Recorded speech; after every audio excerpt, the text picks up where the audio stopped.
إلهي لست للفردوس أعلى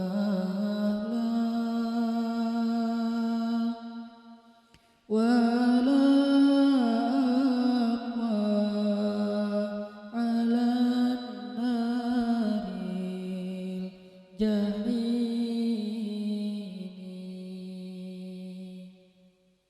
فهب لي توبة واغفر ذنوبي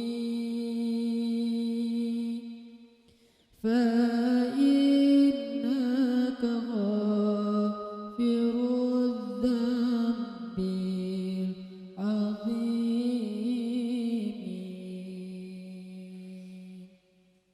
Teman-teman sekalian, bait-bait kasidah itu ditulis dan dirangkai oleh para ulama adalah tentang pengakuan dosa seorang hamba.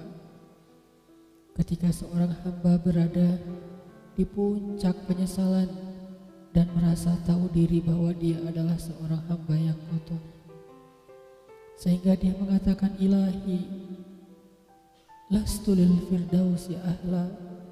Ilahi, sesungguhnya saya tidak layak masuk ke surga Firdaus.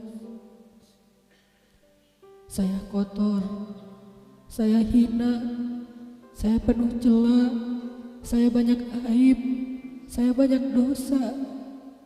Sangat tidak layak saya masuk ke surga Firdaus-Mu ya Allah. Tidak ada satupun amal yang bisa saya banggakan sehingga menjadi jalan bagi saya masuk ke surga Firdaus-Mu ya Allah.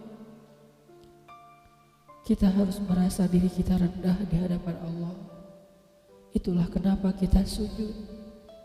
Dan Allah suka kepada orang yang merendahkan diri di hadapannya. Itulah kenapa Allah suka kepada hamba yang bersujud. Seandainya pintu surga itu terbuka dengan kunci amal solih, saya tidak punya kuncinya ya Allah.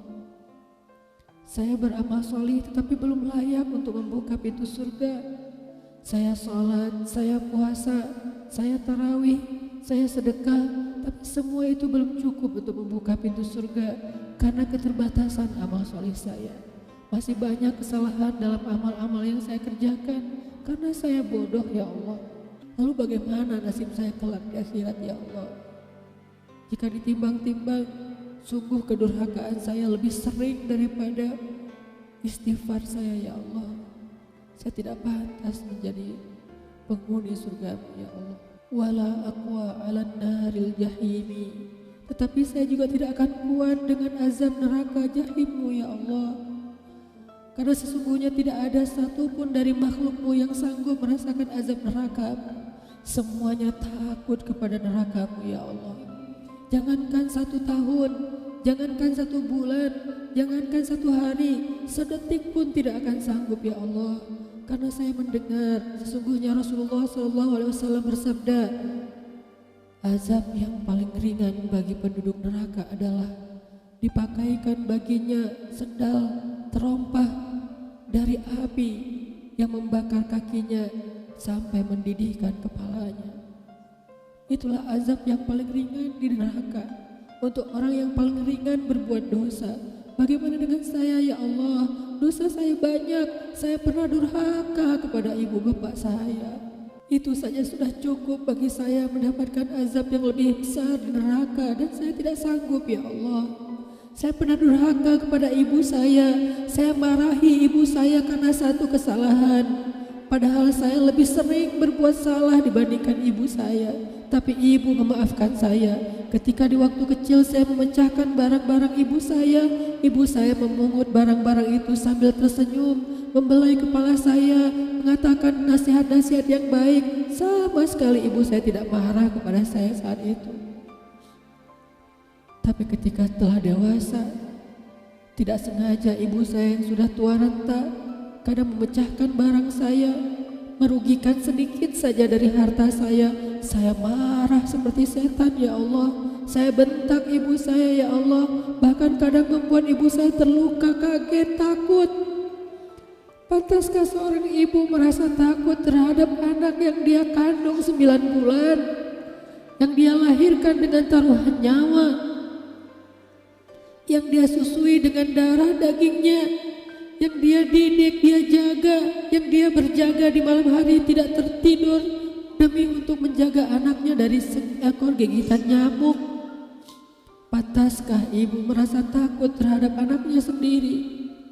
Cukup satu dosa besar saja durhaka kepada ibu membuat saya pantas masuk api neraka. Belum lagi dosa saya kepada ayah.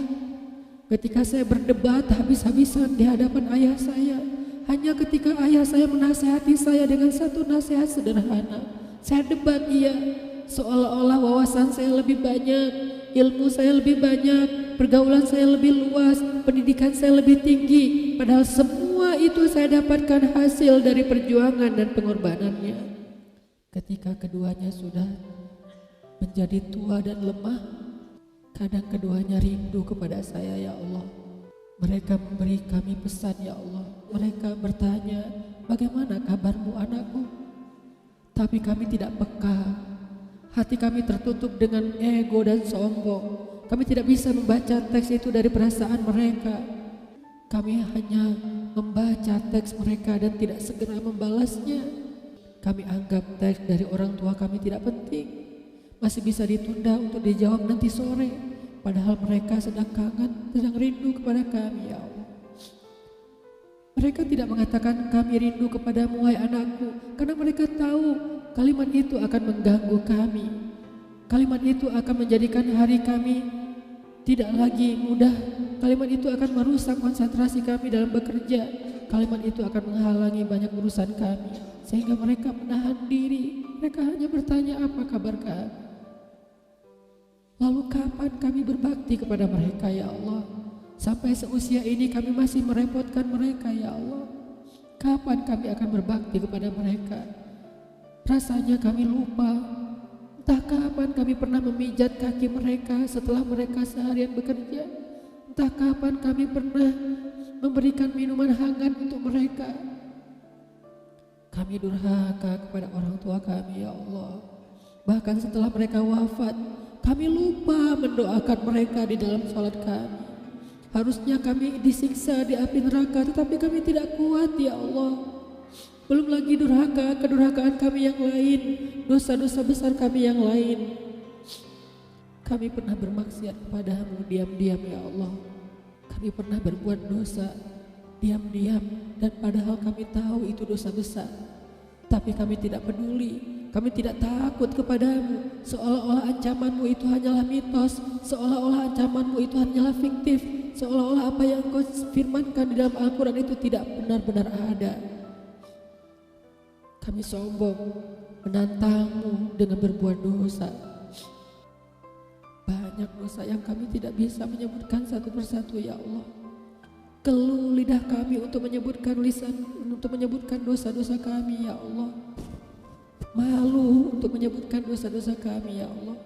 Tidak ada yang bisa kami harapkan darimu selain Engkau terima taubat kami, ya Allah. Fahabli taubatan, beri kami taubat yang nasuha, ya Allah. Terima taubat kami, ya Allah. Kami belum berani meminta surgamu, kami juga tidak akan kuat dengan nerakamu. Kami meminta terimalah taubat kami, penyesalan kami, janji kami untuk kembali kepadamu, memperbaiki diri. Teman-teman sekalian, mari kita baca bait itu dengan penyesalan. Kita baca bait itu seolah-olah kita sedang curhat kepada Allah Subhanahu wa Ta'ala. Ilahi las fidausi ahla wa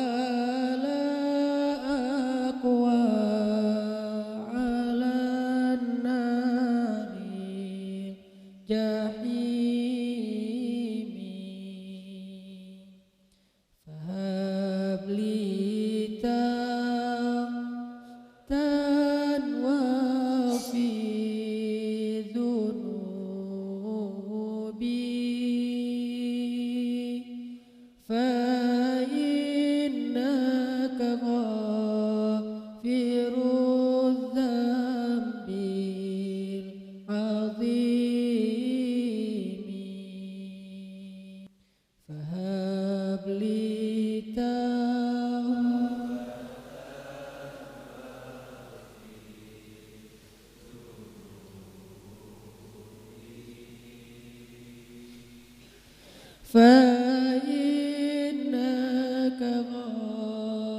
يغفر الذنب